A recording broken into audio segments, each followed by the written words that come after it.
बिस्मिल्लाहिर्रहमानिर्रहीम, अस्सलाम वालेकुम, सुबह खैर। आप देख रहे हैं एक्सप्रेसो, मैं हूं हिना और मैं हूं अली अनीक सैयद। उम्मीद आप खैर आफियत से होंगे जहां भी होंगे और वीकेंड अच्छे से एंजॉय किया होगा। और हमारे सैलाब में फंसे बहन भाइयों के लिए भी हम दुआ गो हैं कि उनकी जल्द अज जल्द मुश्किलात जो हैं वो हल हो जाए, उस पर बात करेंगे। और वजीर आजम ने जो ऐलान किया है कि अब बिजली के बिल वहां इस महीने के उनसे नहीं लिए जाएंगे और जिन्होंने जमा करवा दिए हैं उनको वापस लौटा दिए जाएंगे, उस पर भी बात होगी। लेकिन सबसे पहले एक ऐसी बात करेंगे जो दिल गरमा देती है, यानी वो आपके खून जो है ना गरमा देती है। मैं नहीं चाहती थी, आपने सबका आगाज ही उससे कर दिया, उसी बात से कर दिया जिससे दिल मेरा दुखा हुआ है। मैं वो खून गरमाने की बात कर रहा हूँ, पर इट्स इन नेगेटिव सेंस। हमारे जो है ना खून खोलना शुरू हो गए हैं कि यार हमारी क्रिकेट टीम कर क्या रही है। ये इस वक्त की सूरत हाल आपके सामने, एशिया कप के हाई वोल्टेज टाकरे की बात कर रहे हैं, जिसके लिए हम इतने एक्साइटेड थे, जिसके लिए हम इतने दिनों से बात कर रहे थे, हम दुआएं कर रहे थे, लेकिन कुछ भी काम नहीं आया। बिल्कुल। और भारत ने पाकिस्तान को 7 विकेटों से शिकस्त दी है। दुबई स्टेडियम में पाक भारत हाई वोल्टेज टाकरा हुआ। टॉस जीतकर जो है पाकिस्तान ने बैटिंग का फैसला किया, मगर मैच का नतीजा कौमी टीम के खिलाफ ही रहा।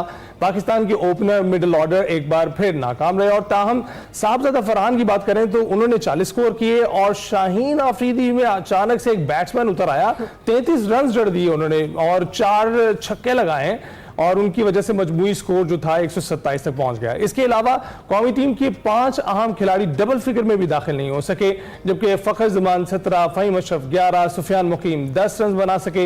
भारत ने 128 रन के हदफ के जवाब में 3 विकेटों के नुकसान पर 16वें ओवर में ही मैच तमाम कर दिया। जी हाँ, सूर्या कुमार 131 और इसके साथ साथ अभिषेक शर्मा 31 रन बनाकर दूसरे नुमाया बल्लेबाज है। साइम अयूब की बात करें तो कौमी टीम के वो वाहिद बॉलर थे जिन्होंने 3 विकेटें हासिल की। उधर भारतीय टीम के नामुनासिब रवैये पर पाकिस्तानी टीम मैनेजर ने मैच रेफरी के रवैये पर एहतजाज भी रिकॉर्ड करवा दिया। टीम मैनेजर का कहना है कि जी भारतीय खिलाड़ियों का हाथ ना मिलाना स्पोर्ट्समैन स्पिरिट के खिलाफ है। टॉस के वक्त मैच रेफरी ने उसे हाथ ना मिलाने की दरख्वास्त की। कप्तान सलमान अली आगा ने भारतीय रवैये के खिलाफ इख्तितामी तकरीब में भी शिरकत नहीं की, जबकि हेड कोच माइक हसन का कहना है कि भारतीय टीम ने जो हरकत की है उस पर पाकिस्तानी रद्द अमल फितरी था। और ये जो तमाम सूरत हाल है इस पर हमने बात करनी में ज्वाइन कर चुके हैं सैयद मोहम्मद अवैस, स्पोर्ट्स तज्जियाकार हैं। अस्सलाम वालेकुम अवैस, गुड मॉर्निंग, कैसे हैं आप? वालेकुम अस्सलाम। मॉर्निंग तो अच्छी नहीं, आप सुनाएं कैसे हैं? हम ठीक हैं, हमारे भी दिल टूटे हुए हैं आपकी तरह ही। जरा बताएं कि यही एक्सपेक्टेशंस थी कल के मैच से आपकी, या फिर आप भी हमारी तरह सोच रहे थे कि नहीं शायद कोई मौजज़ा हो जाएगा? अच्छा, मुझे जैसे आपने भी इंट्रो में भी कहा, मुझे पता है कल से एक चीज बड़ी हीटेड अप हुई हुई है, हाथ मिलाने वाली, उस पर तो हम बाद में आएंगे, लेकिन let's come to reality first. आपने भी जैसे इंट्रो में कहा 60-40 था पहले ही परसेंटेज जो मैंने भी और सकलैन भी मेरे साथ थे, सकलैन मुश्ताक की बात करूं, हमने प्रेडिक्ट किया था पाकिस्तान के लिए, इसलिए किया था क्योंकि पाकिस्तान की नई टीम है। अगर मैं इंडिया की बात करूं, उनके भी नए प्लेयर्स थे, वो पहली दफा पाकिस्तान के खिलाफ खेले, लेकिन आप उनकी अगर आप पूरे ओवरऑल स्क्वाड की बात करें तो नजर आता था कि नहीं यार उनके पास है कुछ। और बात सच है, देखें कल अगर आपने जवाब देना था आप ग्राउंड पे देते हो, आप विकेट के ऊपर जवाब देते हो।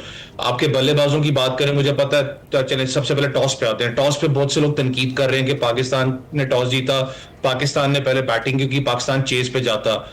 थोड़ा सा अगर आप हिस्ट्री उठा के पाकिस्तान के देख लें तो पाकिस्तान कभी भी अच्छा चेजर नहीं जाना गया। कभी भी आप अच्छी चेज नहीं करते हो, आपके पास स्ट्रेंथ ही नहीं है चेज करने वाली। आपके ओपनिंग के अंदर इतना बड़ा मसला है, जब आप पहले बैटिंग करते हो तो आपका वो जो कल भी आपने लगभग 10 ओवर के करीब आपने डॉट बॉल्स खेले, तो मुझे बताएं चेज के अंदर कितनी सख्त है पाकिस्तान टीम में खेलने की। पहले तो ये होता था ना कि आपका एक खिलाड़ी आउट हो जाए, 2 हो जाए, तो आप कहते थे यार मिडिल ऑर्डर में चलो कोई ना कोई तो है, कम से कम खड़ा हो जाएगा यार। बेशक अपना वो स्ट्राइक रेट वाली जो हमने लत लगाई थी वो नहीं है, तो कम से कम कोई खड़ा रहेगा। अगर आप पूरे वक्त बैटिंग ऑर्डर की बात करें, साइम अयूब को खुदा का वास्ता एक बात समझानी पड़ेगी पाकिस्तान क्रिकेट को कि भाई ठीक है तुम विकेट्स ले रहे हो, सारे मामला है, लेकिन तुम्हारी जो प्रायोरिटी है वो बैटिंग है। आपने बैटिंग से देखनी है कि एक जो बैट्समैन है वो विकेट्स ले रहा है और जो विकेट टेकर था वो स्कोर कर रहा है। ये सूरत हाल कुछ अजीबोगरीब दिखाई दी कल। देखिए मैंने वही कहा ना कि आपको कम से कम एक चीज ध्यान में रखनी है कि उसकी प्रायोरिटी ठीक है, वो बॉलिंग से परफॉर्म कर रहा है, मैं उस पर कोई उसका क्रेडिट नहीं ले रहा, लेकिन भाई आप प्रायोरिटी आपकी बैटिंग है। आपने बैट से परफॉर्म करना है। आपका जो ओपनर परफॉर्म नहीं करेगा वो प्रेशर आपका मिडिल ऑर्डर पे आएगा। मैं आज भी हारिस की बात पे जाऊंगा कि उसका बैटिंग ऑर्डर बिल्कुल ठीक है नंबर 3 पे, क्योंकि वो करता ही इस किस्म की बैटिंग, आप उसको नहीं चेंज कर सकते हो। लेकिन एक होती है गेम अवेयरनेस की बात होती है। अब नहीं समझ आएगी तो भाई तुम्हें कब समझ आएगी? तुमने पाकिस्तान अंडर 23 की कप्तानी की है, तुमने डोमेस्टिक के अंदर कप्तानी की है, जो शॉट तुमने मारी है भाई वो नहीं थी इस वक्त रिक्वायर्ड। आपने मोमेंटम को बिल्ड करना होता है, आप पे पहले प्रेशर बना हुआ और आपने वो आके रैश शॉट खेली। उसके बाद थोड़ा सा आप नीचे आ जाएं, साहबजादा फरहान को क्रेडिट देना पड़ेगा। मुझे पता है बहुत से लोग कह रहे हैं जी उसने 45 गेंदें खेली, भाई उस वक्त डिमांड ही क्रिकेट की वो थी, आपकी विकेट्स गिर रही थी, वो क्या करता? उसने आके इसको उसने देखे रिकॉर्ड बुमराह को मारा, लेकिन उसने कम से कम इनिंग्स को बिल्ड करना था। मिडिल ऑर्डर के अंदर चले आप आ जाएं। सलमान अली आगा मुझे पता है वो फ्लोट कर रहे हैं, अपनी पोजीशन को सैक्रिफाइस कर रहे हैं, लेकिन that's not a captain innings. आप जब कैप्टन इनिंग्स की बात करते हैं, कैप्टन इनिंग्स आप बिल्डअप करते हो, आपने अपना रन अप बॉल की जो हम बार बार बात करें, हम पंजाबी में कहते हैं ना आपका धक्का लग जाता है एकदम गेंदों के ऊपर, आप ना रन लेते हो ना आपका रोटेशनल पॉलिसी खत्म होती है, रोटेट द स्ट्राइक भी आपकी बिल्कुल खत्म हो जाती है। हर बॉल आप बाउंड्री क्लियर नहीं कर सकते। हसन नवाज को भी समझना पड़ेगा भाई, आपसे उम्मीदें बहुत ज्यादा है। मुझे पता है कि आप 6 नंबर पे बैटिंग करने आ रहे हो, 5वें नंबर के बैट्समैन हो, लेकिन अकॉर्डिंग टू सिचुएशन आपको बैटिंग करनी पड़ती है। वो जो शॉट कल आपने खेली है वो रिक्वायर्ड नहीं थी। ये बच्चे तो है नहीं यार, इतने मैचेस खेल चुके हैं, आप पाकिस्तान रिप्रेजेंट कर रहे हो कि जो मैं बार बैठ के बात कर रहा हूं, आपके भी दिमाग में तो कहीं ना कहीं बात आती होगी कि यार हमने इनिंग्स जाके बिल्ड करनी है, हमने ये चीजें नहीं खेलनी। वो तो शुक्र है नीचे जाके शाहीन शाह अफरीदी थोड़ा बहुत स्कोर कर गया कि आप इतने स्कोर कार्ड पे चले गए। तो अगर आप फरहान को निकाल दें और शाहीन की परफॉर्मेंस को निकाल दें तो बाकी पीछे बचता ही क्या है? देखिए मैं एक बात मुझे समझ नहीं आती कि हम लोग ज्यादातर कहते हैं जी 130 लग गया, 140 लग गया, चलो जी बॉलर्स का काम है। यार बॉलर्स को भी तो कुछ सांस चाहिए ना। वो चाहते हैं कि स्कोर कार्ड ऊपर लगाओ तो हम लोग जाके उसको डिफेंड करें। आपके पास सबसे हैरानगी वाली बात है इस वक्त, अगर आप स्पेशलिस्ट बॉलर्स की बात करें, कल भी आपने 4 स्पेशलिस्ट बॉलर्स खिलाए हैं। साइम आपका स्पेशलिस्ट बॉलर नहीं है, वो बैटिंग ऑलराउंडर है। आप शाहीन के साथ जाते हैं, आप सुफियान मुकीब के साथ जाते हैं, आप जाते हैं नवाज के साथ चले जाते हैं, और चौथा फहीम अशरफ के साथ ऐसा ऑलराउंडर जाते हैं। ये फहीम अशरफ का मुझे बता दें आखिरकार उसको खिला क्यों रहे हो? जब उसने बैटिंग के अंदर जाके थोड़ा बहुत परफॉर्म करना है, 20-25 रन करने, ओवर आपने उसको देनी है, तो उससे बेहतर नहीं था कि आप एक स्पेशलिस्ट फास्ट बॉलर के साथ जाते? आपको याद हो पहले भी इस मैच से पहले बात हो रही थी कि हारिस रऊफ को इसलिए डालना जरूरी है क्योंकि जहां पर आपके इन 4 बॉलर्स को अगर मार पड़ जाती है, आपके पास क्या दूसरा एक ऑप्शन है? आपके पास बैकअप प्लान नहीं था। उसका बॉल रिवर्स भी होता है, इस विकेट पे बॉल रिवर्स होता है। उस पेस का कैलिबर का बॉलर आपको चाहिए। आप मुझे नहीं पता कि आपका माइंडसेट यहां पर क्या था। अगर आप अभिषेक शर्मा की अपना बैटिंग देखें, आपको देखें, फिर मैं कह रहा हूं आपको अप्रिशिएट करना पड़ेगा, दैट्स कॉल्ड इंटेंट। उसने पूरा का पूरा मैच आपको बना के दे दिया। 33 उसने किया, यही चाहिए होता है आपको T20 के अंदर कि आप पूरा का पूरा पासा पलट के रख दो। और एग्रेसिव आपको नजर कल आ रहा था, चाहे उनका जो भी बैटिंग आप बैट्समैन देखो तो उन्होंने रन अ बॉल खेला है, रोटेट किया स्ट्राइक को। टूर्नामेंट बाकी है, मुझे पता है कि एक मैच है, ऑब्वियसली तकलीफ होती है कि पाकिस्तान इंडिया का मैच है, आपका ट्रैक रिकॉर्ड इतना अच्छा नहीं है इंडिया। ये कहा होता है ना कि बेशक टूर्नामेंट हार भी जाए लेकिन इंडिया से नहीं हारना। वो दिल जो टूटा है ना सारे क्रिकेट फैंस का, वैसे उसका स्माइल दे रहे हैं हम, इस पे नहीं जाना आपने, ये स्माइल देना मजबूरी है। अच्छा वैसे जिस तरह से अभी हम देख रहे हैं, आपने बात की कि जी प्रेशर भी होता है और हर चीज, लेकिन उसको टैकल करना पड़ता है। लेकिन अब ये जो हमारे जो यंग बॉयज हैं इनके ऊपर मजीद प्रेशर नहीं पड़ गया? क्योंकि पहले ही बातें ये की जा रही थी कि बाबर रिजवान को टीम में होना चाहिए, और अब तो मुसलसल यही कहा जा रहा है सोशल मीडिया पर क्रिकेट फैंस की तरफ से कि अगर बाबर और रिजवान होते तो ऐसी सूरत हाल ना बनती। देखिए मैंने आपको बहुत दफा आपके प्रोग्राम में बात कर चुका हूं कि आने वाले अगर T20s की बात करते हो, मुझे पता है स्ट्राइक रेट है, जैसे इंग्लैंड ने उसने 300 प्लस मार दी है, साउथ अफ्रीका को पता नहीं कौन सी क्रिकेट वो खेल रहे थे T20 के अंदर। आपको प्लेयर्स उस किस्म के चाहिए, स्ट्राइक रेट वाले और उस लेवल के चाहिए। मुझे पता है बाबर और रिजवान का एक मसला रहा है डॉट बॉल डिलीवरीज का, जी रन बॉल वाला, लेकिन एटलीस्ट यार एक वही जवाब वाली बात है, कम से कम पता होता था कि यार एक सीनियर प्लेयर्स है, इनिंग्स को कंस्ट्रक्ट करना जानते हैं। रिजवान ने भी back to back performance CPL के अंदर दिखाई, उनकी टीम बेशक बाहर होगी लेकिन परफॉर्मेंस थी, आपको नजर आया था। जिन नामों को रिप्लेस करके आए हैं, मैं बाद दफा कह चुका हूं कि मुझे पता है उस पर नाम पे प्रेशर होता है, रिस्पॉन्सिबिलिटी बढ़ती है। हारिस पे रिस्पॉन्सिबिलिटी है कि मैं रिजवान को अपना इस वक्त रिप्लेस कर गया, मैंने उस कैलिबर का नहीं तो कम से कम मैंने उसको मैच करना है, उस नाम को मैंने परफॉर्म करके देना है। प्रेशर होता है आपके ऊपर, लेकिन जो कल आपने शॉट्स खेली हैं यार नहीं थी। आप पाकिस्तान टीम मैच में उल्टी सीधी बॉडी लैंग्वेज की बात करें, टीम जो है वो पवेलियन का रुख कर गई। लेकिन अवैस ये बताइएगा कि अगर यूएई से अब हम मैच जीत जाते हैं तो सुपर 4 में दोबारा मुकाबला होगा भारत के साथ, उस वक्त क्या करेंगे?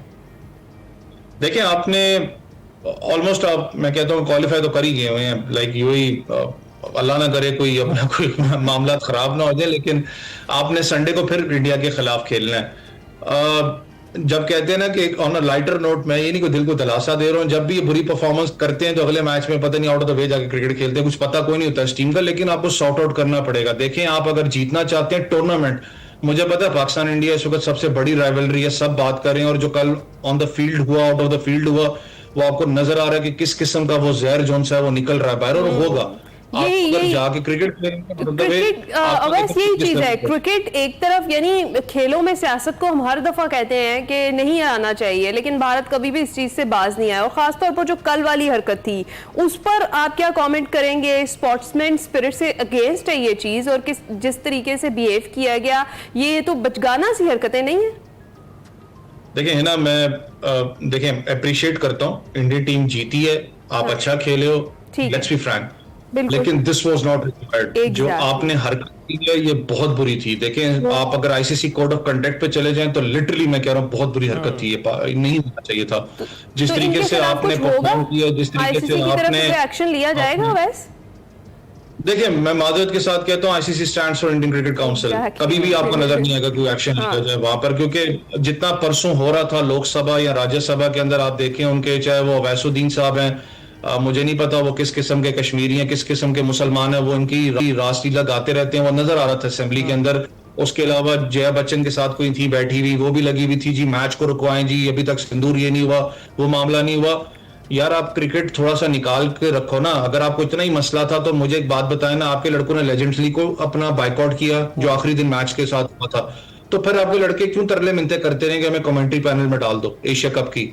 ठीक है। दूसरा, आप मैच की बात करते हो, हमारे प्लेयर्स आपके साथ हाथ मिलाने आए हैं, आपने एक तो जो सबसे बड़ी जो स्टेटमेंट थी, देखो दिस इज स्पोर्ट्समैन क्रिकेट हो रही है, आप स्टेटमेंट दे रहे हो प्रेजेंटेशन के अंदर जी हम पुलवामा को जो है जी अपना वो सारा कुछ डेडिकेट करते हैं, this is not the way. Seriously कह रहा हूं, ये दैट शोज के आपके अंदर जहर कितना उगल रहा है इस वक्त, अंदर कितना जहर भरा गया है। मैं कल भी ये बात कर रहा था कि वो विराट कोहली की बात कर लें या बात करें जसप्रीत बुमराह की कर ले, तो शायद ये वो सीनियर प्लेयर्स थे जो इन चीजों से निकल चुके हुए थे, सीनियोरिटी थी, पता था टीम को। मैंने विराट से कभी मैंने देखा विराट को ऐसे स्टेटमेंट्स देते हुए। ये टीम डिफरेंट है, ये सारा यंग ब्लड है, ये चीज करेगा, लेकिन फिर वही एट द एंड बात होती है, जो मामला हुआ बुरा हुआ, लेकिन अगर आप जवाब देना चाहते हो और कड़ाके का जवाब देना चाहते हो, ये से दो ठीक है। जिस तरह से आपने विराट कोहली की बात की, बुमराह की बात की, ये लोग ना सिर्फ सीनियर्स हैं बल्कि स्टैंड लेना भी जानते हैं, अपने असूलों पर खड़े रहना भी जानते हैं।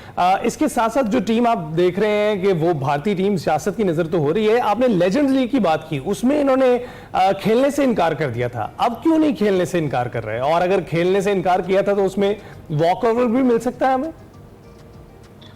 देखिए, बड़े टूर्नामेंट्स में जो आईसीसी के एसीसी के उसमें आप कर नहीं सकते हो। आपको कल भी उसने देखा होगा जो उनके बीसीसीआई उसने कहा कि जी हम बायलैटरल सीरीज में या कोई लीग हो रही है उसके अंदर कर सकते हैं, इनमें नहीं कर सकते क्योंकि सैंक्शंस लगते हैं, फिर आपकी टीम बैन भी होती है, बहुत से मसले मसाइल हैं, आप इस चीज को कर नहीं सकते हैं बैन। जितना मर्जी आप हदड़मी कर लें, बैक एंड पे डिप्लोमेसियां खेल रहे हैं, जो भी कर लें वो आप करेंगे, और वो नजर आपको आ रहा है वो करते रहेंगे। आपको पता आखिरी टाइम तक तो ये था कि शायद पाकिस्तान इंडिया की टिकट्स ही नहीं बिक रही, कल भी 70% स्टेडियम फुल था।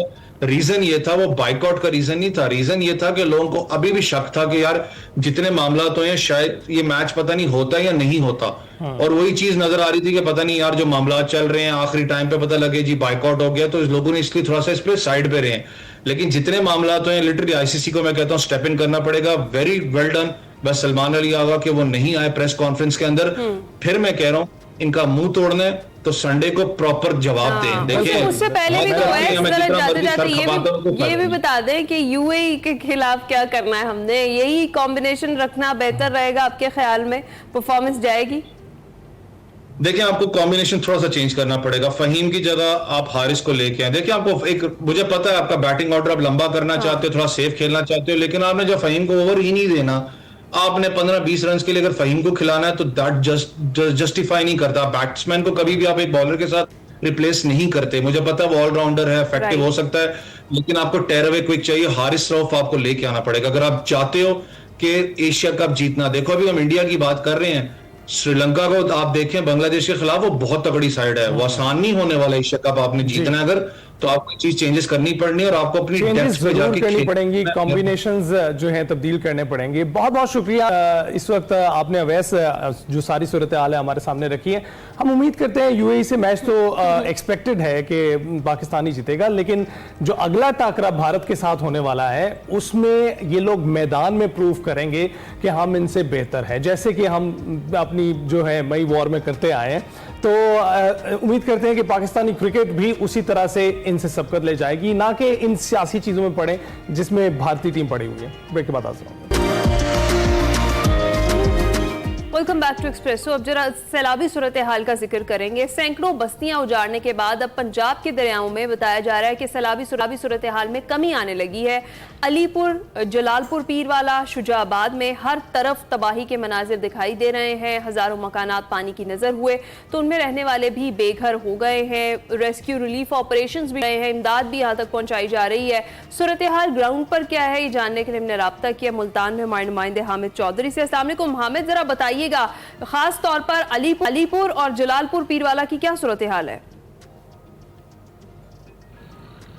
वालेकुम अस्सलाम। हिना, जलालपुर की बात करें तो जलालपुर पीरवाला में पानी उतरना शुरू हो गया है, लेकिन जो M5 मोटरवे है, जो उस शरीफ हाईवे को ब्रीच किया गया था, चनाब का पानी जो कि जलालपुर पीरवाला शहर के लिए खतरा था, तो जो ब्रीचिंग पॉइंट बनाया गया तो उस ब्रीचिंग पॉइंट से मोटरवे के नीचे से पानी जो है, मैंने आपको पहले भी बताया था, मौजा कन्नू था, मौजा लंगा था, मौजा बहादुर था, मौजा सबरा था, इस मौजा जात में तबाही मचा रहा था।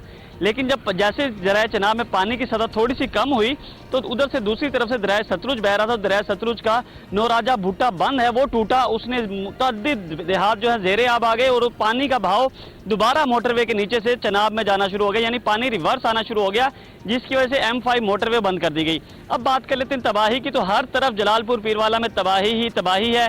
सैकड़ों देहात जो हैं वो ज़ेरे आब आ चुके हैं, लोग जो हैं मदद के लिए तड़प रहे हैं। अब जो है ज़िला इंतजामिया कोशिश कर रही है जो लोग अंदर फंसे हुए हैं उनको वहां खाना पहुंचाया जाए। अगर आप अलीपुर की बात करें तो अलीपुर में तो हालात बहुत ज्यादा खराब हैं, आफत ज़दा वो इलाका है, हर तरफ चीखों पुकार नजर आ रही है। लोग जो हैं खुले आसमान तले जिंदगी गुजारने पर मजबूर हैं, ना उनके पास खैमा है, ना उनके पास खुराक है, ना उनके पास अद्वियात है। जो दरिया के अंदर पानियों में फंसे हुए लोग हैं उन तक पानी की भी दस्तयाबी नहीं है।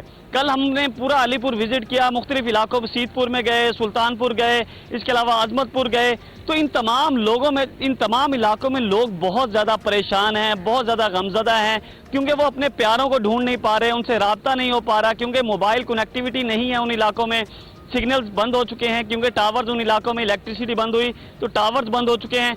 तो हर तरफ तबाही के मनाजिर नजर आ रहे हैं अलीपुर में। और मैं तो एक बात कहूंगा, हमारे जितने भी मुखय्यर हजरात हैं इन सबको चाहिए कि वो अलीपुर की तरफ बाहर निकलें, वहाँ रिलीफ का काम करें, क्योंकि जो जिले इंतजामिया है वो उस हद तक नहीं जा सकती जहां तक रिलीफ के ऑपरेशंस होने चाहिए। बिल्कुल, तो हमने देखा कि रिलीफ की बात करते हैं, इमदादी कैंप्स की भी बात करते हैं, लेकिन इसके साथ साथ वजीर आजम ने भी जो ऐलान किया है कि बिजली के 1 माह के बिल देने की जरूरत नहीं होगी, बल्कि जिन्होंने दे दिए हैं उनको वापस लौटा दिए जाएंगे। इस पर अवाम खुश है? जी बिल्कुल, अवाम कहती है चलो थोड़ा सा रिलीफ मिला, लेकिन ये रिलीफ थोड़ा सा लंबा होना चाहिए, क्योंकि हमारे हालात ये हैं कि हम अगले 6 महीने तक, क्योंकि ये किसान हैं, ज़राअत पेशा लोग हैं, 6 महीने तक स्टेबल होने में इन्हें मुश्किल होगी। इनका कहना है कि 6 महीने तक हमारे साथ इस तरह का कोई रिलीफ पैकेज किया जाए ताकि हमारा लॉन्ग टर्म बहाली हो सके, क्योंकि उनके पास ना रहने के लिए घर है, ना छत है। अब जो ज़राअत थी वो तबाह हो गई, जानवर वो पूरे सूरे बाहर लेकर आ गए, बाकी जानवर चोरी हो गए। वहाँ चोरी के अलीपुर में बहुत ज्यादा वाकयात हो रहे हैं। रात गए जो है लोगों को बेड़े लेकर आते हैं, वहाँ डकैत उनसे सामान छीन कर ले जाते हैं, जानवर ले जाते हैं, लेकिन वहाँ जिले इंतजामिया पुलिस उस हद तक लोगों को रिलीफ नहीं फराहम कर सकती। इस सूरत हाल में हमें एक दूसरे का सहारा बनना चाहिए, और हम जो उनके पास बचा कुचा सामान है वो भी लूटने पर तुले हुए हैं। अच्छा, अलीपुर का आप जिक्र कर रहे हैं, एग्जैक्टली बताइएगा कि कितना पानी खड़ा है? कहा यही जा रहा है, कोई कह रहा है 10 फीट तक पानी है, कुछ 15 फीट तक कह रहे हैं। और दूसरी चीज ये कि जो पानी खड़ा है, क्या इसके निकलने का कोई रास्ता नहीं है, जो अभी तक ये मुसलसल पानी वहां पर मौजूद है? जी बिल्कुल हिना, अलीपुर में अभी तक जो है मुख्तलिफ इलाकों में 8 से 10 फुट तक पानी खड़ा है, और जो सीतपुर का इलाका है जिसका सबसे ज्यादा जिक्र किया जा रहा है, उसका तो जमीन से राब्ता ही मुनक़ता हो चुका है। उसका पानी जो है उनके साइडों पे 17 से 18 फुट तक पानी है। अभी पानी आहिस्ता आहिस्ता उतरेगा और उतरने में टाइम लगेगा, और उसकी आबादी जो है वो बताया जा रहा है 30 से 40 हज़ार है। और वहां कोई खुराक नहीं पहुंच रही। जो फलाही तंजीमें हमारी जैसे पाकिस्तान मरकजी मुस्लिम लीग है, कल वो एक बेड़ा लेकर गए, उसको भी लूटने की कोशिश की गई, तो उन लोगों ने बड़ी मुश्किल से अपना बेड़े को बचाया और सामान जो है महफूज मकाम पर पहुंचाया, फिर लोगों में डिस्ट्रीब्यूशन स्टार्ट की। तो वहां जो लोग हैं वो जैसे कोई रिलीफ के लिए सामान भी लेके आता तो वहां लूटने के लिए तैयार खड़े हुए हैं, लुटेरे मौजूद हैं वहां अंदर, क्योंकि हर तरफ पानी ही पानी है, वहां ना पुलिस है ना कोई इस तरह की इंतजामिया है, तो वहां लुटेरे मौजूद हैं जो चाहते हैं जो भी रिलीफ का सामान आ रहा है वो लूट कर हम ले जाएं, हकदारों तक हक ना पहुंचे। लेकिन अब वहां जो है इंतजामिया थोड़ी सी एक्टिव होती नजर आ रही है, क्योंकि अब जो रिलीफ का सामान लोग पूरे पाकिस्तान से अलीपुर की तरफ लेके आ रहे हैं तो उनको सिक्योरिटी फराहम की जाए, ये उनका मुतालबा है कि सिक्योरिटी के साथ जो है सामान हकदारों तक पहुंचाया जाए। क्योंकि ये अजमतपुर का जो बंद है ये तकरीबन 1992 में बनना शुरू हुआ था, लेकिन आज तक सिर्फ 4 किलोमीटर का टुकड़ा है बीच में, ये 61 किलोमीटर का टोटल बंद है। 4 किलोमीटर का टुकड़ा ना बनने की वजह से ये पूरा अलीपुर जो है वो डूबा है। लोग अभी तक वहां के जो मकामी जमींदार हैं, जो जागीरदार हैं, उनको पीट रहे हैं कि प्लीज प्लीज मिन्नत कर रहे हैं कि इस रोड को अब ये बंद को दोबारा बना दें। 4 किलोमीटर का सिर्फ टुकड़ा रहता है, अगर ये बना हुआ होता तो आज अलीपुर में इतनी तबाही ना होती, इतनी आफत ज़दा ये इलाके ना करार दिए जाते। हर तरफ तबाही के मनाजिर हैं, मकानात गिर चुके हैं, लोग बेसरो समानी की सूरत में मौजूद हैं और लोगों का सिर्फ मुतालबा यही है कि हमारे प्यारों से हमें मिलवा दिया जाए, उनको ढूंढ दिया जाए। क्योंकि रिलीफ का जो ऑपरेशन हमने देखा है कल बड़ा सुस्त रवि का शिकार रहा है। फलाही तंजीमें तो एक्टिव नजर आ रही हैं, लेकिन रेस्क्यू हो गया हमारा, वो भी चंद बोट्स नजर आई, लेकिन जिस हद तक जिला इंतजामिया को इकदाम करने चाहिए थे वो अभी तक अलीपुर में हमें नजर नहीं आए। बिल्कुल हामिद, बहुत बहुत शुक्रिया, आपने इस वक्त ताज़ा तरीन सूरत हाल से हमें आगा। और जनूबी पंजाब की भी अगर बात करें, वहां भी तबाही मचाता ऊंचे दर्जे का जो सैलाबी रैला है दरियाए सिंध में दाखिल हो गया है। गुड्डू बैराज और सखर बैराज पर दरमियाने दर्जे का सैलाब है और गुज़िश्ता रोज वज़ीर आला मुराद अली शाह सखर पहुंचे। सूबाई वज़रा अरकान असम्बली के हमरा सखर बैराज और अली वाहन बंद 0 पॉइंट का दौरा किया। सैलाबी सूरत हाल और बंद पर कायम रिलीफ, मेडिकल और लाइफ स्टॉक कैंप्स का मुआयना भी किया। Chairman district council Sukkur Syed Kumail Haider Shah ने rescue operation, ferry boat service और दीगर इकदाम पर ब्रीफिंग दी और इस पर हमने बात करनी, जिसके लिए हमारे साथ ब्यूरो चीफ सखर शहजाद तबानी मौजूद है। शहजाद साहब शुक्रिया हमें ज्वाइन करने के लिए। बताइएगा कि उनके दौरे से कुछ अफाका हुआ है, कुछ बेहतरी आई है? असेसमेंट तो उनकी बिल्कुल दुरुस्त थी कि ये हैंडल हो जाएगा। बहुत शुक्रिया। मैं वज़ीर आला सिंध बिल्कुल कल यहाँ पर आए थे अपने सूबाई वज़रा के हमरा, उन्होंने दौरा किया है।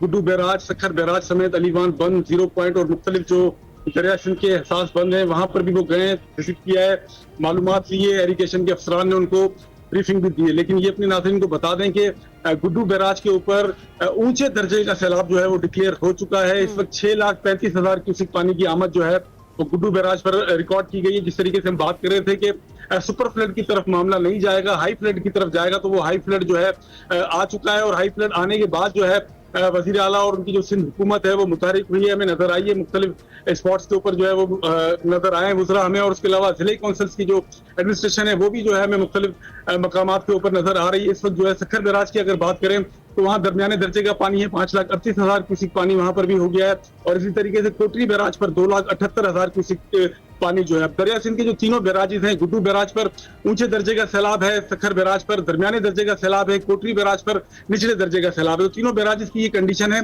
पानी अभी मजीद बढ़ रहा है आहिस्ता आहिस्ता और जो असास बंद है उनके ऊपर भी जो है शदीद दबाव है। कच्चे के इलाके के लोगों का भी वही मसला चल रहा है। वज़ीर आला सिंध का कल आने का मेन मकसद एक ये था कि वो जायजा ले सके सैलाबी सूरत हाल का, और दूसरा ये था कि जो मकीन अभी तक कच्चे के नहीं आए पक्के की तरफ, उनको एक दफा फिर जो है बताया जाए, उनको एक दफा फिर जो है आगाह किया जाए कि वो जब तक ये सैलाबी सूरत हाल चल रही है तो वो यहाँ पर आ जाए। अब सबसे बड़ा मसला जो है वो ये है कि कच्चे के इलाकों के अंदर ग़िज़ाई किल्लत का सामना हो गया है, क्योंकि चारों तरफ वहाँ पर पानी है, ज़मीनी राबता मुनक़ता हो गया होगा, इसी वजह से ये सूरत हाल बन रही है। तो शहजाद ये बताइएगा कि एक तो रैले जो हैं वो तेजी से बताया जा रहा है सखर बैराज की तरफ भी बढ़ रहे हैं और अगले 24 से 48 घंटे इंतहाई अहम करार दिए जा रहे हैं। कच्चे के इलाके के अलावा जो पानी की सूरत हाल आप देख रहे हैं, कौन कौन से ऐसे इलाके हैं जो शदीद मुतासिर होने का खदशा है? देखिए, सिंध दरिया सिंध के अतराफ में सिंध के जो है वो 15 अजला हैं, वो तमाम के तमाम जो है इस वक्त पोजीशन के अंदर आ जाते हैं जब पानी जिस तरीके से बढ़ता है। उसमें कनकोट है, खोटकी है, दादूदा जिस तरीके से हम जिक्र करते आए, नौशेरो फिरोज है, उसके अलावा शहदाद कोट है, लाड़काना के मुख्तलिफ जो है वो स्पॉट ऐसे हैं जहाँ पर पानी का दबाव जो है इस वक्त शदीद है। अगर पानी मजीद बढ़ता है तो मजीद मुश्किलात भी बढ़ेंगी, क्योंकि इंतजाम जो है बहुत देर से शुरू किए जाते हैं, ये पहले ही कर लेने चाहिए ताकि इस तरीके की मुश्किलात जो है वो पैदा ही ना हो सके। कल वजीर आला जिस तरीके से आए थे तो उन्होंने तमाम तर दरवाजों को भी देखा है बैराज के, और उनको बताया गया है कि जो इसकी अपग्रेडेशन की गई है उसमें भी नाकिस मटेरियल इस्तेमाल किया गया, तो उसके ऊपर भी उन्होंने कहा है कि वो तहकीकात कराएंगे। तो ये जब इस तरीके के मामला होते हैं, इरिगेशन का ये सिंध का पूरे एशिया का सबसे बड़ा नहरी निजाम है जिस तरीके से सक्कर बैराज, तो ये हिफाजत भी बहुत जरूरी है, क्योंकि यहाँ से नहरें निकलती है और सिंध के मुख्तलिफ अजला को पानी जो है वो सक्कर बैराज से ही होता है। तो ये इंतहाई अहमियत का हामिल भी है, इसीलिए कि पानी की डिस्ट्रीब्यूशन यहाँ से की जाती है, तो इसका महफूज रहना जो है वो ऐसे समझेंगे पूरे सिंध का महफूज रहने के बराबर है। तो सूरत हाल ये है कि अभी जो बंद है उन पर शदीद दबाव है, निगरानी की जा रही है, लेकिन अभी मजीद अगर पानी आता है, क्योंकि 6,35,000 क्यूसेक पर हम चले गए हैं और सिंध हुकूमत कह रही थी कि 6 लाख के बाद जो है वो फौज और रेंजर्स की मदद ले लेंगे। देखते हैं कि क्या होता है। अभी तो खैर इंतजाम जो है वो ठीक है, लेकिन अगर बड़ी तादाद आ रही है नकल मकानी करके लोगों की, तो वो फिर मुश्किल बढ़ेगी, क्योंकि अब ये देख रहे हैं कि जिस तरीके से पानी अप हुआ है तो बड़ी तादाद लोगों की एक तो रिलीफ कैंप्स की तरफ आ रही है, दूसरा अपनी मदद आपकी तरफ पक्के के इलाकों के अंदर जहां उनके रिश्तेदार हैं और दीगर अजीज हैं वो उनके पास भी ठहरे, क्योंकि अब कच्चे के अंदर जो है वो पानी है और वहां पर ग़िज़ाई किल्लत है, छोटे बच्चे हैं वहां पर, वो परेशान है। उसके अलावा जो पालतू जानवर हैं देहातियों के, उनके लिए भी बड़े मसले हैं, और खुद जो देहाती जिनकी जमीनें हैं डूब चुकी हैं वो खुद भी परेशान नजर आ रहे हैं। बिल्कुल शहजाद, बहुत बहुत शुक्रिया, आपने इस सारी सूरत हाल सिंध की उससे आगाह किया। जनूबी पंजाब से होता हुआ पानी जो है वो सिंध की जानिब गामजन है, और ऐसे में जो इलाके इसकी जद में आ रहे हैं, वजीर आज़म ने ऐलान किया और उस ऐलान से कुछ लोग खुश तो हैं, लेकिन उनका ये कहना है कि ये ऐलान से होने वाला जो अफाका है वो बहुत कम है और ये बहुत देर तक इसके जो आफ्टर इफेक्ट्स हैं वो लोगों को बर्दाश्त करने पड़ेंगे। तो उसका भी ख्याल रखना चाहिए, हुकूमती सतह पर नहीं, मुखय्यर हजरात की सतह पर नहीं, अपनी मदद आपके तहत भी जिस तरह से भी हो पाकिस्तानी भाइयों की मदद कीजिए। ब्रेक के बाद हाजिर होंगे। वेलकम बैक टू एक्सप्रेसो जी। अब कुछ बात करते हैं सीपीआर के हवाले से। जी हाँ, आपको पता है कि जब ख़ास तौर पर पाकिस्तान में जो सैलाबी सूरत हाल चल रही है वो इंतहाई कशीदा हो चुकी है और पंजाब में सैकड़ों ऐसे देहात हैं जो ज़ेर आब आ चुके हैं। ब्रेक पर जाने से पहले हम जिक्र भी कर रहे थे, ऐसे इलाके भी हैं जहाँ तक एड भी नहीं पहुँच पा रही और रेस्क्यू वर्कर्स भी नहीं पहुँच पा रहे। लाखों लोग इससे मुतासर हो रहे हैं। ऐसे में हुकूमत और इंतज़ामिया डेफिनेटली जो काम कर रही हैं, फलाही तंजीमें भी काम कर रही हैं, लोगों के जान माल के तहफ़्फ़ुज़ के लिए मैदान में मौजूद हैं। ऐसे में पानी में घिरे हुए अफराद को बचाने के लिए और डूबते हुए शख्स के लिए जो सबसे ज़्यादा ज़रूरी एड या इमदाद हो सकती है वो है सीपीआर। जी हाँ, ये एक हंगामी इलाज है कि आर्जी तौर पर ऑक्सीजन वाले खून को किसी ऐसे फ़र्द के दिमाग तक पहुँचाया जाए जिसके दिल की धड़कन रुक गई हो। सीपीआर दिल का दौरा पड़ने या डूबने के करीब होने वाले मामलात में भी जान बचाने में साबित होता है, और जहाँ मुतासरीन के दिल की धड़कनें रुक जाती हैं और उन्हें फौरी इलाज की ज़रूरत होती है, तो जब किसी की ज़िंदगी दाव पर लग जाए तो महारत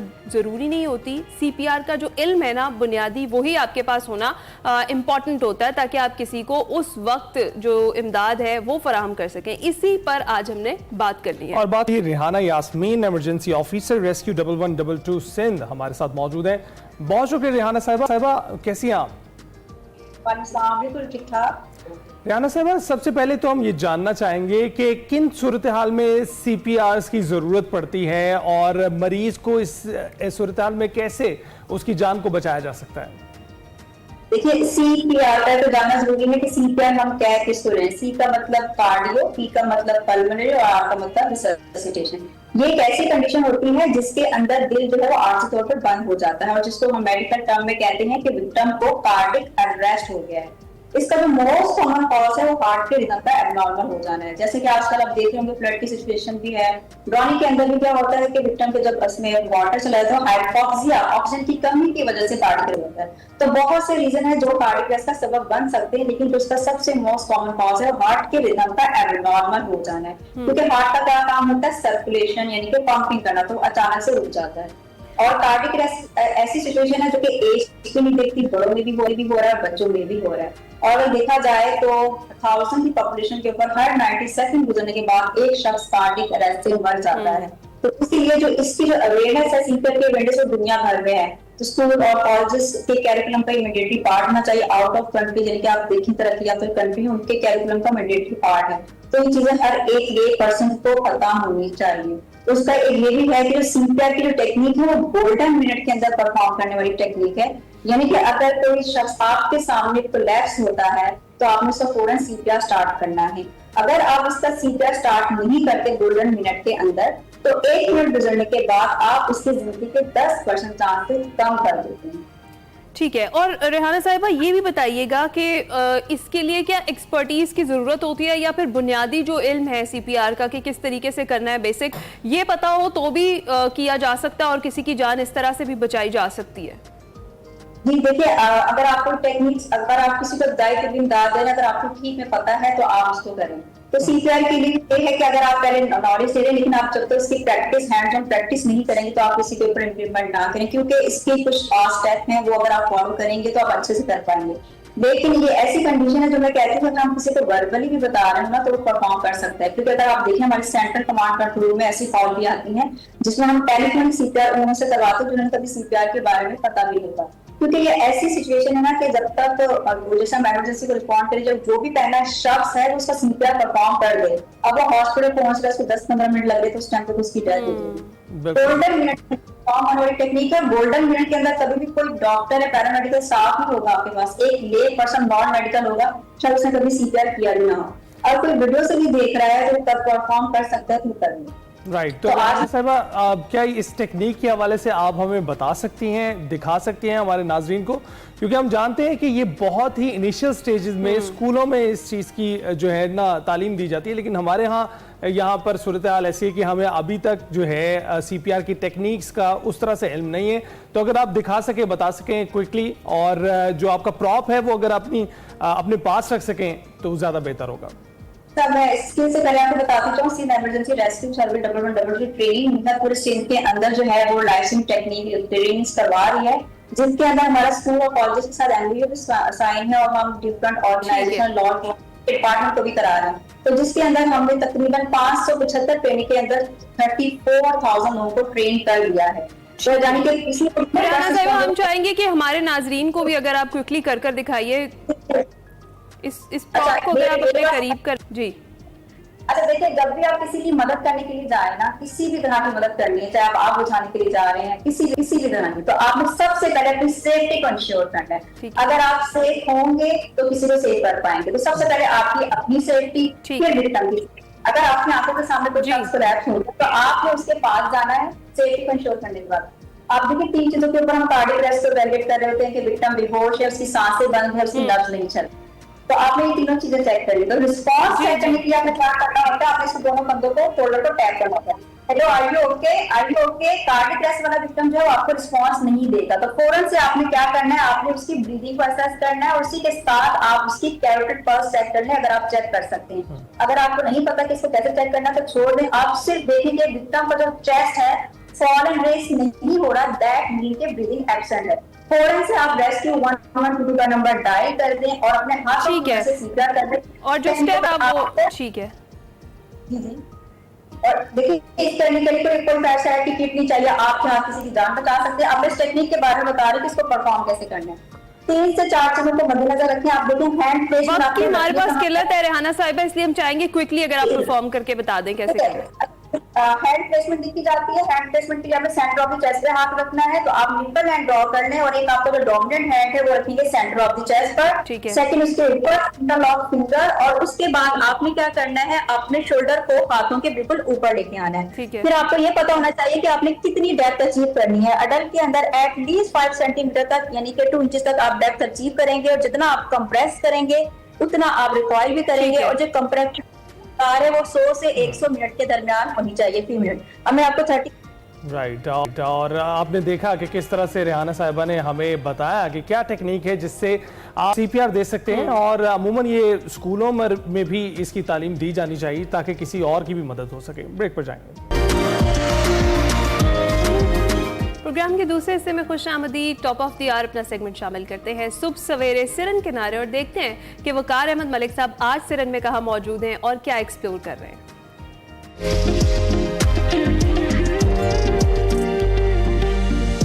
लेकिन यहाँ पे लव यू तो कोई नहीं इतनी तरद्दुद में पड़ता, अमूमी तौर पे कहते हैं कि लव यू होटल जाते हैं, आप उल्टा भी चल सकते हैं। तो नहीं, हमें साथ में कह रहे हैं कि आप उल्टा चलने की जरूरत नहीं है, मैं उल्टा चल, वो उल्टा चलेंगे। जिनका एतमाद हमारे लिए सरमाया इफ्तिखार है, इसलिए मैंने फिलबदी नहीं कहा कि सामने लिखा हुआ है कि आपका एतमाद हमारे लिए सरमाया इफ्तिखार है। मैंने कहा यार इसमें फंबल नहीं हो सकता, मैं टॉम करके बोल दूं साथ के लिए मैं और क्या कहूँ। मेरे भाई आ रहा है, इस भाई को कोई हर एक मिनट के लिए ये पूरी बाजार कभी उधर कभी उधर जा रहा है, भी हो गया नहीं। भाई मुहज़्ज़ब होने का सबूत है, ये मिसाल को नहीं कर सकता।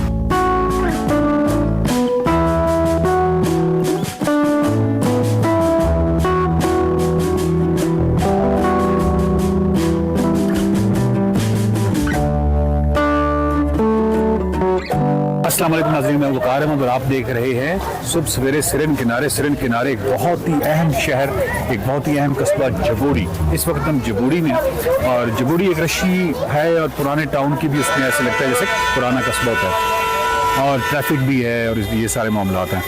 तो जबोड़ी में एक तो ये है कि नेचुरल ब्यूटी को हम मुसलसल देखते आ रहे हैं, लेकिन दूसरी जो चीज़ है जो अहम है वो है कि इस वक्त मुझे भूख लगी है। खाना खाना है फिर हमने जी, लेकिन खाने के लिए क्या खाएंगे? कुछ किसी खास होटल में शिनवारी फ्लांस? नहीं, मशहूर जगह एक ऐसी है कि जिसका कोई नाम नहीं है। अच्छा, वहाँ पर एक ऐसी शॉप है जहाँ पर आप खुद देख लेंगे रश कितना है, काम कितना है, और नाम कोई नहीं।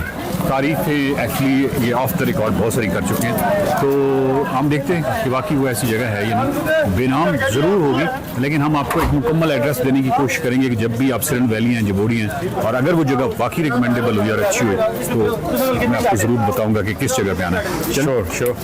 अच्छा, इसका इशारा कर रहे थे आप? ये वाली ये है जी, ये वो शॉप है, और आप देख लें कोई बोर्ड नहीं है, कोई साइन नहीं है, कोई तफसीलात नहीं है।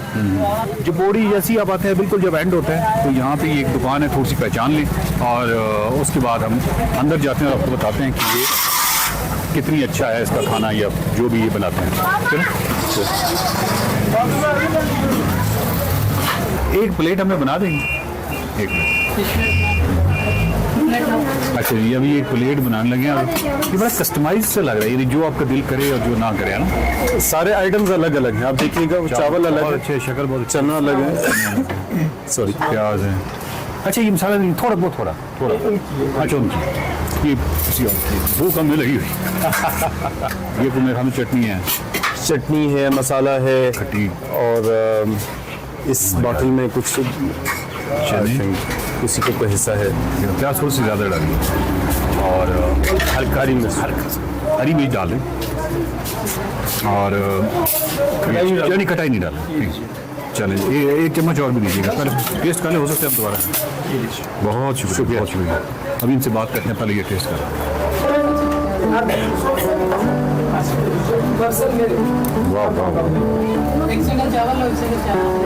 एक बात समझ आ गई है कि यहाँ तो बेस्ट क्यों है। एक तो ये जो सहूलत है ना कस्टमाइजेशन की, जो मर्जी डलवाएं जो ना।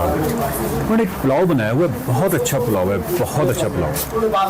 पुलाव के साथ जो एड ऑन्स हैं वो आपकी अपनी मर्जी है कि क्या क्या चीज़ें डलवा सकते हैं, लेकिन कमाल है, यानी आइडिया बड़ा कमाल है। और जो देखचू को सही लग रहा है उससे आइडिया हो रहा है कि कितना जबोड़ी में देखिए ना, छोटा सा इलाका है और उसमें इतना ज़्यादा एक छोटी शॉप है।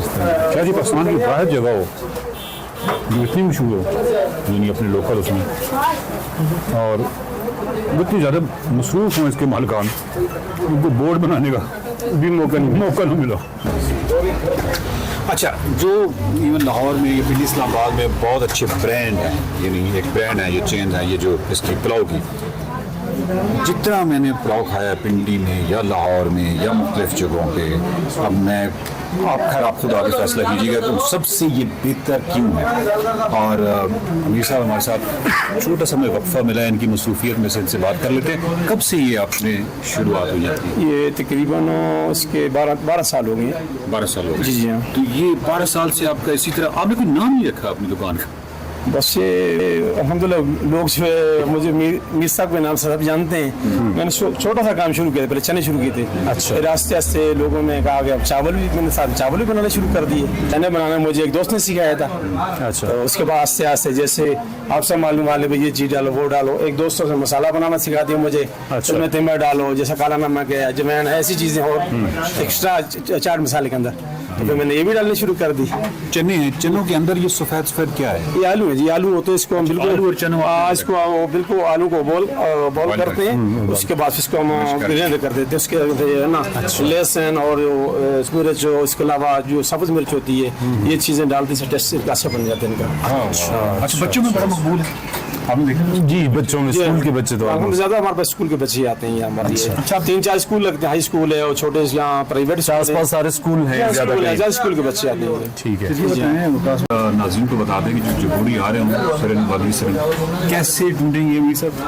हाँ जी, एक बार फिर हम आपको बताना चाहेंगे कि आप अगर जब जबोड़ी पहुंचते हैं तो जबोड़ी बाजार है, जब बाजार का नाम है, और जहाँ से आप मतलब आपने चूंकि आना है उधर से मानसरा वाली साइड से डाउन से आना है, तो बाजार जहाँ पे खत्म होने वाला है वहाँ पर अमीर साहब की दुकान है और अमीर साहब की उस शॉप पर जी लबजू होटल है, ये मशहूर लबजू होटल मशहूर है। लबेजू ऐसा ही है, लबेजू हो या लबजू हो, उनके साथ जो है अब ये लड़का बैठा होगा ना, आपको आप बताइए भाई इनके ये होटल है जी, बहुत ही खूबसूरत फैसिनेशन नहीं हुई आपके नाम से लबेजू? लबेजू ये बड़ा कमाल है, उसको देखते हैं वैसे।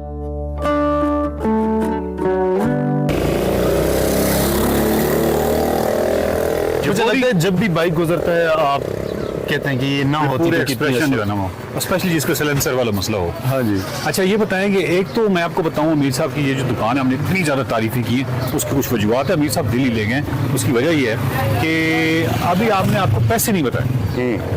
अगर हम आपको पैसे बताएं, यानी वो रकम बताएं, यानी वो प्राइस बताएं जो चावल होंगे, तो आप दंग रहे। और वो ये है कि बच्चों में भी मकबूल है और बच्चों में भी मकबूल है, और बच्चों में इसलिए मकबूल है कि देखिए 40 रुपए की वो प्लेट देते हैं जी, और ना बड़ी होगी तो 60 रुपए की प्लेट होगी, इतनी होगी, क्योंकि हमारा टोटल बिल बना है हम 5-6 हमारी पूरा जो टीम है, हमारा टोटल बिल बना है 360 रुपए।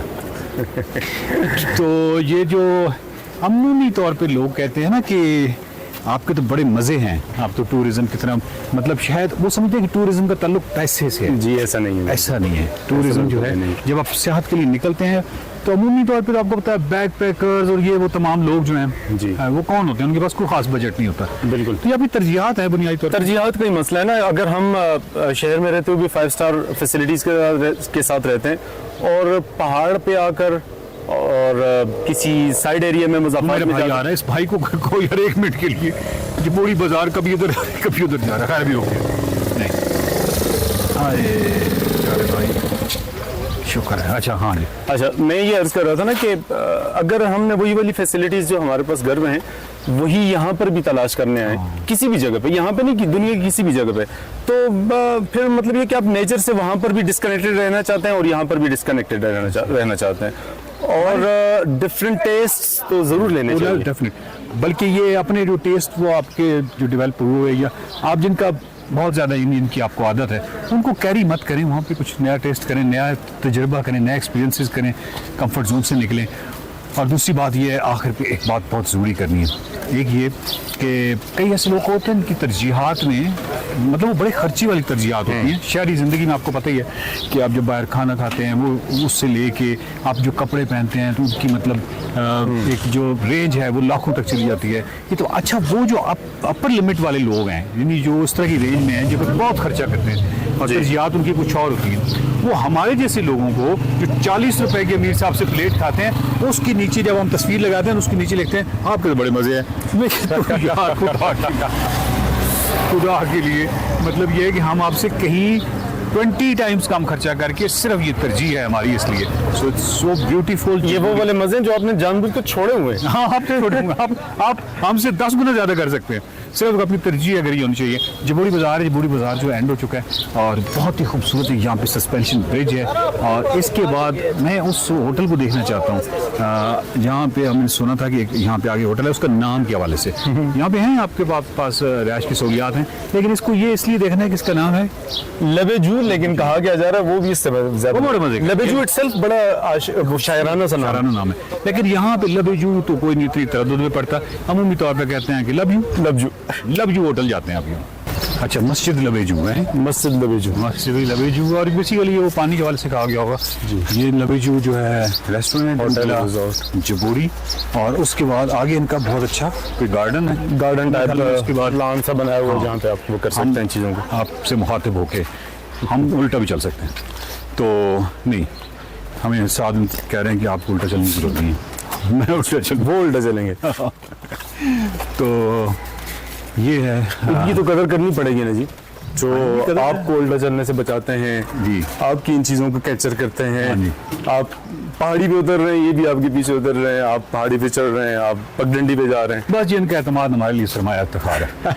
ये इसलिए मैंने फिलबदी नहीं कहा कि सामने लिखा हुआ है कि आपका एतमाद हमारे लिए सरमाया इफ्तिखार है, तो मैंने कहा यार इसमें फंबल नहीं हो सकता, मैं टम करके बोल दूँ साथ के लिए मैं और क्या कहूँ, मुहज़्ज़ब होने का सबूत दें, ये मैं साथ को तो नहीं कह सकता हूँ। तो ये बहुत ही खूबसूरत जगह है, नीचे पानी के अंदर कुर्सियाँ पड़ी हुई हैं, चारपाइयाँ पड़ी हुई हैं, सिर्फ फैमिली के लिए लिखा हुआ है। जबोड़ी से अब हम आगे निकलेंगे और इस वक्त हम जहाँ पे बैठे हुए हैं ये लबजू है, और लबजू से हम इजाज़त ले लें। लबजू से इजाज़त लेते हैं जी और आगे बढ़ते हैं। आगे चूँकि ये याद रखने का वो है कि इसे सदर मकाम, सेंट्रल मकाम कहते हैं ना, इर्द गिर्द की सारी आबादी।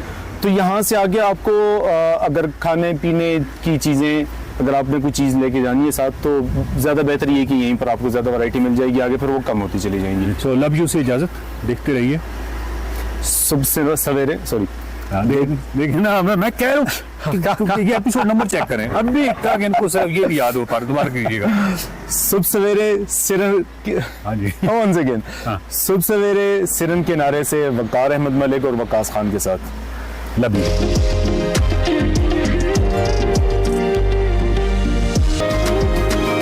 Welcome back. आपकी मुलाकात करवाते हैं लाहौर के 25 साला मुसन्निफ हसन सिद्दीकी से, जो पहले पाकिस्तानी मुसन्निफ हैं जिनका अदबी काम बरतानी के मशहूर तरीन तारीखी मकाम और यूनेस्को के आलमी सकाफती विरसे की साइट कैंटरबरी कैथीड्रल में नुमाइश के लिए पेश किया गया, और उनकी लिखी गई कहानी जो बेघर अफराद के मौजू पर है, बरतानिया में उसे खूबसूरत और दिल को छू लेने वाली करार दिया गया है। उन्हें मजमून नवीसी की जो नासा है, नासा ने उन्हें सर्टिफिकेट ऑफ रिकग्निशन दिया है मजमून लिखने पर, जबकि हसन राइटिंग एंड रिसर्च में जो स्कॉलर्स वर्ल्ड कप है उसके भी गोल्ड मेडलिस्ट हैं।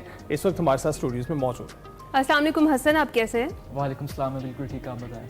अल्हम्दुलिल्लाह। हसन, सबसे पहले तो ये बताइएगा, ये जो आपने आपकी ये राइटिंग है, ये बुक की सूरत में है या कोई शॉर्ट स्टोरी है, और जो आपने टॉपिक चूज़ किया है वो बड़ा डिफरेंट है, उसकी कोई रीजंस भी होंगी डेफिनेटली, उस हवाले से भी बताएं। सबसे पहले तो मैं अल्लाह ताला का बहुत शुक्रगुजार हूँ कि मुझे इस साल जो है वो यूके का एक बहुत मशहूर तारीख़ी मकाम, जो कि एक globally renowned UNESCO world heritage site भी, जिसका नाम है कैंटरबरी कैथीड्रल, वहाँ पे मुझे यह ऑनर मिला कि मैं पहला पाकिस्तानी राइटर बना हूँ जिसका काम वहाँ पे जो है वो डिस्प्ले हुआ है। वो एक शॉर्ट स्टोरी है जो बेघर अफराद पे है, और उसका मुझे आइडिया ऐसे आया कि मैं लाहौर में ही जो है वो एक दफ़ा एक सड़क से गुजर रहा था, तो मैंने एक फुटपाथ पे एक आदमी को देखा, और उसको देख के मेरे दिमाग में एक आइडिया आया, मुझे रियलाइजेशन हुई कि ये कितना बड़ा मसला है जो बेघर अफराद है, और इनके बारे में जो वो अवेयरनेस के लिए लिखा जाना चाहिए। तो मैंने वो स्टोरी लिखी, और जो है वो फॉर्चुनेटली कैंटरबरी कैथीड्रल जैसे एक अजीमुशान मकाम पे जो है वो डिस्प्ले हुई, और पाकिस्तानी लिटरेचर को जो है वो उसका मकाम बुलंद हुआ और पाकिस्तान का नाम रोशन हुआ। तो ये मेरे लिए बहुत बड़े एजाज़। बिल्कुल। तो आप कैसे सिलेक्ट करते हैं, क्योंकि इससे पहले जो नासा की तरफ से सर्टिफिकेशन आपको मिली है वो जुपिटर आपके मून पर आपने लिखा, और अब जो बेघर अफराद पर आपने लिखा वो एक कैथीड्रल में हुआ। क्या आप चुनते वक्त, जब आप चुनाव कर रहे होते हैं टाइटल्स का, मौजूआत का, तो आप इन चीज़ों का ख्याल रख रहे होते हैं कि कहाँ पर ये नुमाइश होने वाला है? नहीं, मैंने कभी भी ये नहीं सोचा कि जो भी चीज़ मैं लिख रहा हूँ वो कहाँ पे जाएगी या कहाँ पे पब्लिश होगी। मेरे ख्याल से जो क्रिएटिव राइटिंग होती है उसका 100% जो भी चीज़ें उसके साथ हो रही होती हैं वो अल्लाह ताला की तरफ से हो रही होती हैं। इवन जो आइडियाज़ आते हैं वो भी आपके दिमाग में उतर रहे होते हैं और आप जब उन पर लिखते हैं तब, जैसे कि जो कैंटरबरी कैथेड्रल में मेरी स्टोरी की अचीवमेंट हुई है, मुझे ये नहीं पता था कि वो कैंटरबरी कैथेड्रल में जो है वो स्टोरी डिस्प्ले होगी, लेकिन मैं ये ज़रूर चाहता था कि वो किसी ऐसे मकाम पर स्टोरी डिस्प्ले हो जहाँ पर दुनिया भर के लोग जो है वो उसको देख सकें और होमलेस लोगों के बारे में जो है वो बात हो सके, उनकी स्ट्रगल्स को अंडरस्टैंड किया जाए। और कैंटरबरी कैथेड्रल के बारे में ख़ास बात यह है कि कैंटरबरी कैथेड्रल को हर साल हज़ारों लोग जो है वो विजिट करते हैं, तमाम मज़ाहिब के और मुख्तलिफ कौमों के। ठीक है। अच्छा हसन, इंटरनेशनली तो बड़ी रिकग्निशन भी मिली आपको, बड़ी पज़राई मिली आपके काम को, आपकी तसनीफ़ों को जो अभी तक आपने की हैं, हुकूमत की तरफ से, अपने मुल्क की तरफ से आपको वो रिकग्निशन मिली जो आप डिज़र्व भी करते हैं और जो आपको बाहर मिली है? पहली बात तो ये कि जो कैंटरबरी कैथेड्रल में अचीवमेंट हुई है इसको यूके गवर्नमेंट ने रिकॉग्नाइज़ किया है। उसके अलावा जो है यूनाइटेड नेशंस ने, ब्रिटिश हाई कमीशन ने पाकिस्तान में, उसके अलावा यूनेस्को ने। लेकिन ये अफसोस की बात है कि अभी तक गवर्नमेंट ऑफ पाकिस्तान ने इस अचीवमेंट को एक्नॉलेज नहीं किया, जबकि मेरी तरफ से जो है वो CM पंजाब को, उसके अलावा प्राइम मिनिस्टर को भी लेटर्स लिखे गए। लेकिन मेरे ख्याल से ये बदकिस्मती है कि लिटरेचर को या लिटरेरी अचीवमेंट्स को वैल्यू नहीं किया जा रहा, जो कि मुझे लगता है कि इस अचीवमेंट को इसलिए रिकॉग्नाइज होना चाहिए ताकि जो मज़ीद नौजवान राइटर्स हैं जो मुल्क का नाम रोशन करना चाहते हैं, उन्हें ये मोटिवेशन मिले कि अगर हम जो है वो अपने टैलेंट का पॉजिटिव यूज़ करके पाकिस्तान का एक पॉजिटिव इमेज प्रमोट करते हैं तो गवर्नमेंट उस चीज़ को सराहेगी। तो मेरे ख्याल में इसलिए ऐसे अचीवमेंट्स को रिकॉग्नाइज होना बहुत ज़रूरी है। बिल्कुल ऐसा ही है और होनी भी चाहिए। गवर्नमेंट अफसरान जो इन ओहदों पर बैठे हैं उन्हें निगलेक्ट नहीं करना चाहिए, खासकर अदबी जो क्रिएटिव राइटिंग है, खासकर इस तरह से, क्योंकि उससे बहुत सारी चीज़ें शेप अप होती हैं। आप देखते हैं हॉलीवुड में बहुत सारी चीज़ें पहले फिल्मों में आती फिर हकीकत का रूप धार लेती हैं। बिल्कुल बिल्कुल। तो आप ये बताइएगा कि इसका आइडिया कैसे आया? आप 25 साल के हैं, आपने क्रिएटिव राइटिंग की तरफ रुख कैसे किया और किसी ने मदद की आपकी? अगर मैं बात करूं राइटिंग की ओवरऑल, तो वैसे तो मुझे बचपन से लिखने का शौक़ था और मुझे लगता है कि जो भी लोग क्रिएटिव राइटिंग करते हैं उन्हें कुदरती तौर पे कहीं ना कहीं अपनी लाइफ के किसी ना किसी पॉइंट पे ये फील हो जाता है कि वो लिखने के लिए ही पैदा हुए हैं। लेकिन मुझे लगता है कि राइटिंग जो है वो एक अल्लाह ताला की तरफ से रिस्पॉन्सिबिलिटी है इंसान के ऊपर। जो लोग भी क्रिएटिव राइटिंग का टैलेंट अपने अंदर फील करते हैं, उनकी जिम्मेदारी है कि वो माशरे में जो नाइंसाफ़ियाँ हो रही हैं, जो मसाइल हैं, उन पर बात करें। और यही वजह है कि मेरा फोकस रहता है कि सोशल इश्यूज़ को हाईलाइट किया जाए। और जैसा कि ये जो स्टोरी है जो कैंटरबरी कैथेड्रल में डिस्प्ले हुई, इसका जो टॉपिक था वो होमलेसनेस था। और इसका आइडिया, जैसा कि मैंने बताया कि मैं एक दिन एक सड़क से गुजर रहा था और मैंने एक आदमी को देखा जो बहुत खस्ता हाल में फुटपाथ पे लेटा हुआ था। उसको देख के जो है वो मुझे बहुत अफसोस हुआ और मुझे उस टाइम रियलाइज हुआ, काफी एहसास महसूस होता है, क्योंकि जो वैसे जो राइटर्स और मैं बहुत एक सेंसिटिव इंसान हूं और मेरे ख्याल में दुनिया के सब राइटर्स सेंसिटिव होते हैं और यही चीज उन्हें खास बनाती है। एग्जैक्टली। अच्छा हसन, अपने इस अदबी सफर के बारे में बताएं। इससे पहले अभी तक कौन कौन से जो एजाजात हैं, जो अचीवमेंट्स हैं, वो अपने नाम कर चुके? जी, मेरी जो है वो एक बुक जिसका नाम है 20 bright paths, stories of growth and learning, वो USA में पब्लिश हो चुकी है। उसके अलावा मुझे नासा की तरफ से ऐसे राइटिंग पे रिकग्निशन सर्टिफिकेशन मिली हुई है।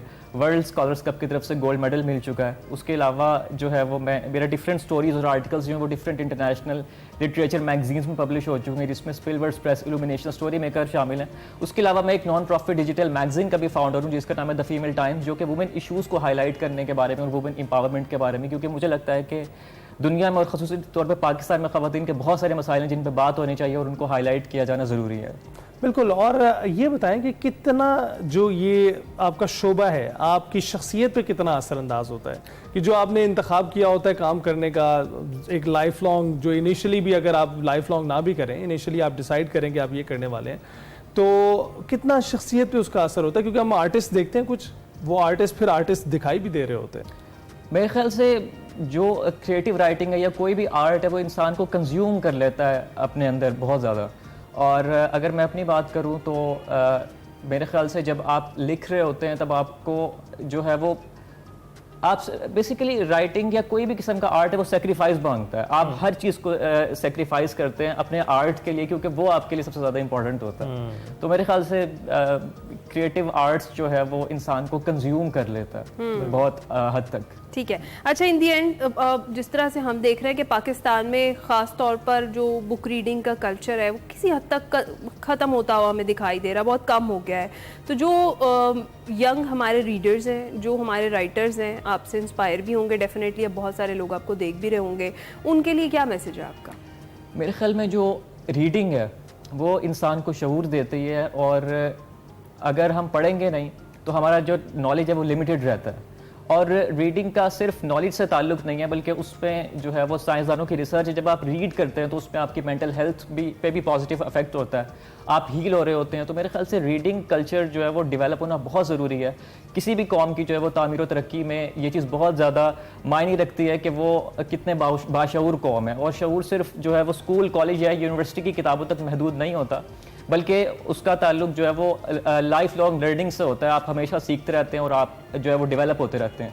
और राइटर्स के लिए मेरा ये पैगाम होगा कि अगर आपको ये महसूस होता है कि राइटिंग ही वो वाहिद चीज़ है जिसको करने के लिए आप पैदा हुए हैं, तो इस पर हार मत माने। ये सफ़र बहुत मुश्किल है, स्पेशली तौर पे पाकिस्तान में जहाँ पे वसाइल की कमी, लेकिन अगर आप मेहनत जारी रखेंगे तो अल्लाह ताला जो है वो ज़रूर आपको आपकी मेहनत का रिवॉर्ड देगा, इसका समर देगा। बहुत बहुत शुक्रिया हसन हमें ज्वाइन करने के लिए, अपनी कामयाबियां हमारे साथ शेयर करने के लिए। उम्मीद करते हैं कि ये जो कामयाबियों का सिलसिला है आपका जारी रहेगा। और हसन से आपकी गुफ्तगू हुई, हसन ने राइटर्स के लिए जो कहा है वो बिल्कुल दुरुस्त है। राइटिंग एक आसान काम नहीं है, इंतहाई मुश्किल है, और जो लोग ये कर रहे हैं काबिल तहसीन है। ब्रेक के बाद वेलकम बैक। टैलेंट से मुलाकात करवाते हैं आपके पेशावर के उभरते हुए गुलकार हैं हमजा खान। आज एक्सप्रेसो के मेहमान हैं, मुनफरिद आवाज़ है और जानदार गिटार परफॉर्मेंस के लिए मशहूर हैं। स्टूडियोज में हमारे साथ मौजूद हैं Hamza. Thank you very much for joining us. कैसे आप? जी थैंक यू सो मच, मैं बिल्कुल ठीक। हमजा, सबसे पहले तो ये बताएं कि आपका ताल्लुक जो है पेशावर से है, कौन से इलाके से हैं, और ये गाने का शौक कैसे पैदा हुआ? जी मेरा ताल्लुक पेशावर से यूनिवर्सिटी रोड से है, और मेरा सिंगिंग जो है वो मैं स्कूल टाइम से कर रहा हूँ। पिछले 3 साल से मैं गिटार प्ले कर रहा हूँ। जब मैंने गिटार प्रॉपर सीखा तो उसके बाद मैंने सिंगिंग जो है वो उसकी प्रैक्टिस करता था रेगुलर गिटार के साथ। तो उससे जो है ना मेरी प्रैक्टिस भी बेहतर हुई और मुझे अपनी वॉइस रेंज का जो है ना वो अंदाज़ा हो गया। अच्छा हमजा, सोशल मीडिया पर भी आपके चर्चे हैं, कौन सा गाना ऐसा था जो आपने गाया और वो वायरल हुआ? जी बिल्कुल, मैं इंस्टाग्राम पे कवर्स वीडियोस अपलोड करता हूँ। मैं रिसेंटली अभी जो है पाकिस्तान आइडल जो है सीज़न 2 स्टार्ट होने जा रहा है, तो मैंने वहाँ पे ऑडिशंस दी और वहाँ पे मैं जो है 2 राउंड्स में मैं सेलेक्ट हो गया हूँ। तो वहाँ जो है हम बाहर जो है वैसे ही जैमिंग कर रहे थे, तो मैंने एक सॉन्ग की एक वीडियो जो है ना वो बनाई। कौन सा सॉन्ग था वो? और उसके बाद जो है ना उसको जी वो इंडियन सॉन्ग था सैयारा कवर, और उसको मैंने पोस्ट किया इंस्टाग्राम पे और वो जो है ना बहुत वायरल हुई। और उसके बाद तो जो है ना मुझे बहुत रीच दिया। किसने कहा कि आपकी आवाज़ बहुत अच्छी है? किसने पहचाना आपके टैलेंट को?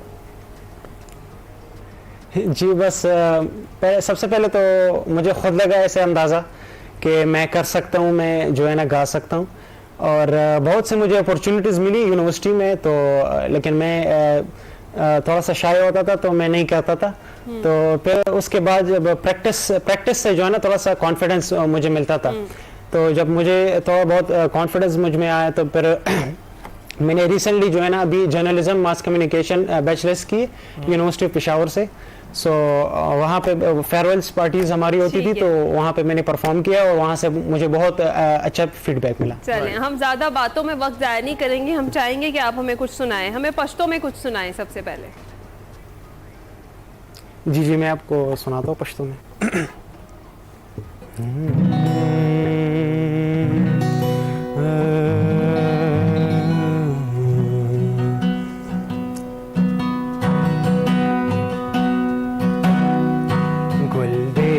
ज़ुल्फ़ो बांधे कतार दी, गुल दे ज़ुल्फ़ो बांधे कतार दी, बाण चश्मा दे महबूबा गुल अनार दर्दी तोबा तोबा, गुल दे ज़ुल्फ़ो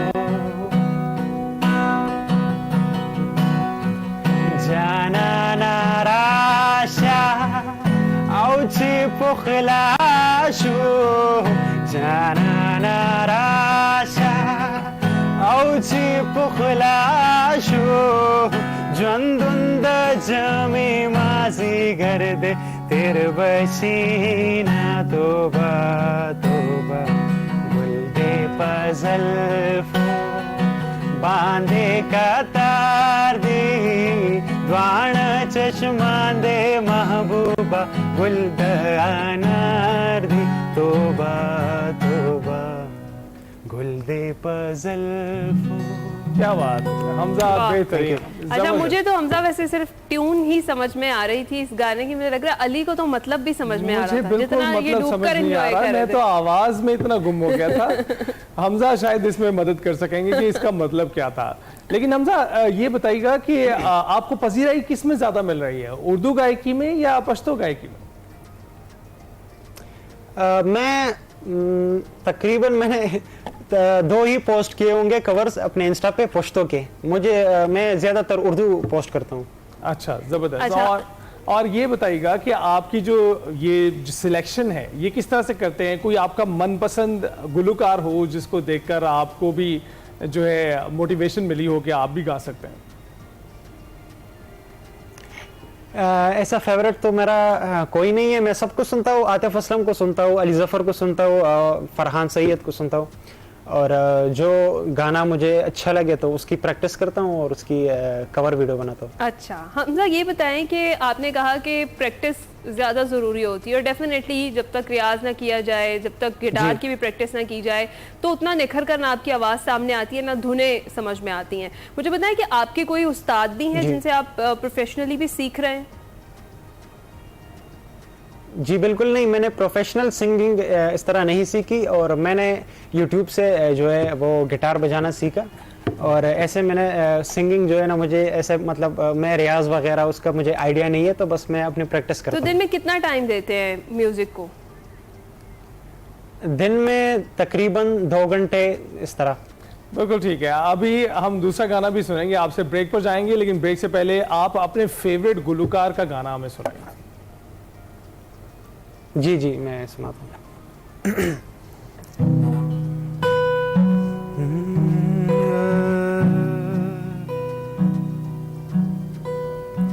छू लिया तूने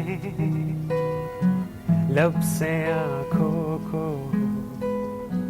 मन्नतें पूरी तुमसे ही हो, तू मिले जहां जहां है वहां, रौनके सारी तुमसे ही पिया और पिया पिया रे पिया रे पिया पिया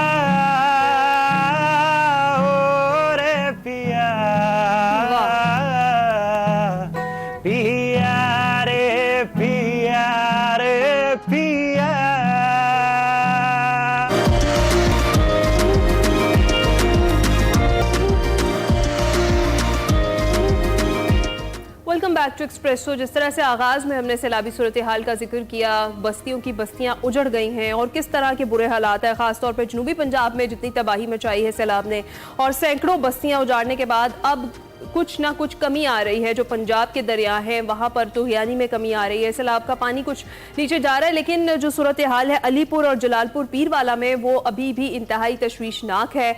रेस्क्यू वर्कर्स मसरूफ़ हैं, बहुत सारे लोग रज़ाकाराना तौर पर ऐसे इलाकों में जा रहे हैं जहाँ पर लोग सैलाब से बहुत ज़्यादा मुतासर हुए हैं, उनकी मदद कर रहे हैं। ख़ासतौर पर हुकूमती इदारे भी इस वक्त अलर्ट है, लेकिन बहुत सारी ऐसी जगह भी हैं जहाँ तक इमदाद भी अभी तक पहुँच नहीं पा रही। तो आप सबसे दरख्वास्त करेंगे अगर ऐसे इलाके आप जानते हैं, तो वहाँ अगर इमदाद किसी तरीके से पहुँचा सकें तो ज़रूर पहुँचाइए। इस मुसीबत की घड़ी में अपने जो दुखियारी आपके बहन भाई हैं उनको आपकी मदद की बहुत ज़्यादा ज़रूरत है। ख़ास तौर पर वहाँ पर खाना पीना नहीं है और जानवरों का चारा नहीं है। बहुत सारे इलाके ऐसे जिनका ज़मीनी राबता भी मुनक़ता हो गया है, तो वहाँ पर भी इमदाद जाना बहुत ज़्यादा ज़रूरी है। मुजफ्फरगढ़ का रुख करते हैं, वहाँ पर हमारे नुमाइंदे आमिर शेख मौजूद हैं, उनसे जानते हैं कि मुजफ्फरगढ़ की क्या सूरत हाल है। आमिर, बताइएगा कि मुजफ्फरगढ़ में रेस्क्यू रिलीफ ऑपरेशंस चल रहे हैं, यहाँ पर क्या सूरत हाल है?